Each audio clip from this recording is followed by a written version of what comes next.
Hi, I'm Sharon. I work here at Garland Nursery, and I am the bug person here. If you have a bug and you need to have it identified or you need help dealing with it, usually it comes here. If you bring it here, it comes to me. If I'm not working, they'll save it for me, and I'll talk to you about it when I get here.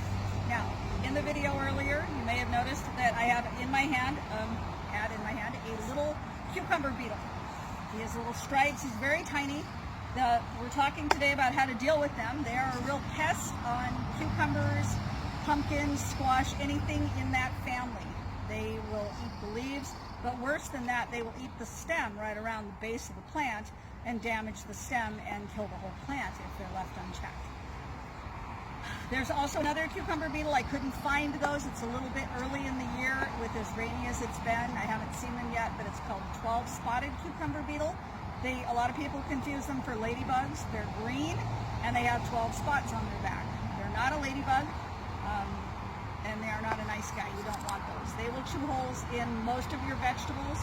They don't just stick with cucumbers and squash. They also go after beans, and that's probably the one that I hate the most because they'll eat the flowers and they'll damage it so that the new little beans can't grow.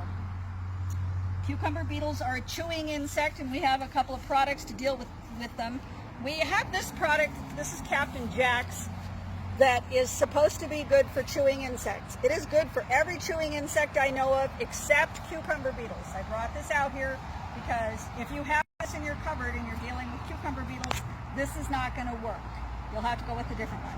This works on pretty much everything else, but it does not list them on the label, and it does not work on them. I don't know why. They're immune to it. We have a couple of products that are good. If they're on your vegetables, we have organic insect control. This has Permethrin and canola oil. It's organic or for organic gardening, and it's very effective. You have to actually hit them with it.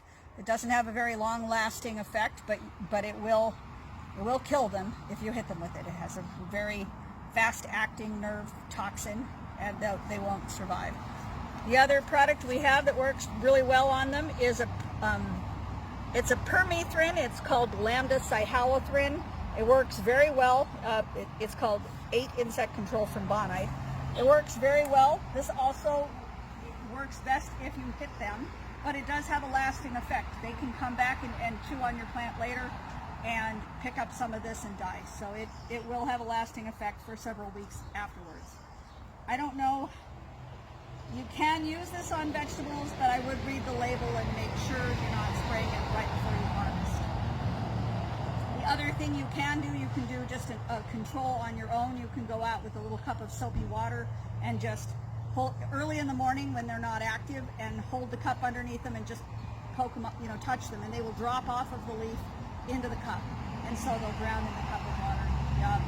It helps to have a little soap so that they'll sink to the bottom. And that works really well. That's what I usually do at home. But when it gets to be too much and you have just too many or you don't have time to pick them, then I would go for one or the other of these controls.